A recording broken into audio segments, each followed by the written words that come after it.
de la Grande Guerre, bientôt centenaire, qui modifia considérablement et définitivement le cours de l'histoire.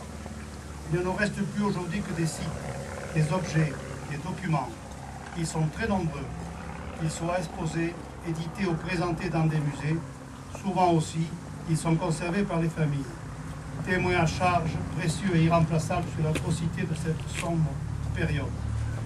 Leur présence restitue la brutalité de cette guerre gravée en chacun de nous, car chaque famille a été à tout jamais marquée par cette horrible boucherie. Et pourtant, de nombreuses voix s'étaient élevées pour dénoncer les conséquences prévisibles de cette tragédie et souhaiter que la paix s'installe durablement.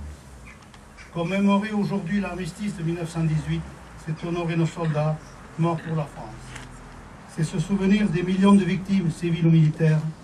C'est témoigner de la nécessité de construire un monde de paix.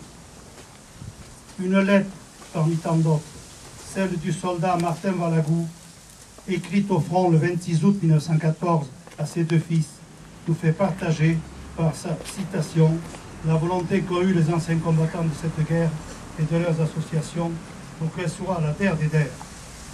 Mes chers petits, du champ de dévastation où nous sommes, je vous envoie ce bout de papier avec quelques lignes. Vous travaillerez toujours à maintenir la paix et éviter à tout prix cette horrible chose qu'est la guerre. Ah, la guerre, quelle horreur! Villages incendiés, animaux périssant dans les flammes, êtres humains déchiquetés par la métraille. Tout cela est horrible. Jusqu'à présent, les hommes n'ont appris qu'à détruire ce qu'ils avaient créé et se déchirent mutuellement. Travaillez, vous mes enfants, avec acharnement et créez la prospérité et la fraternité de l'univers.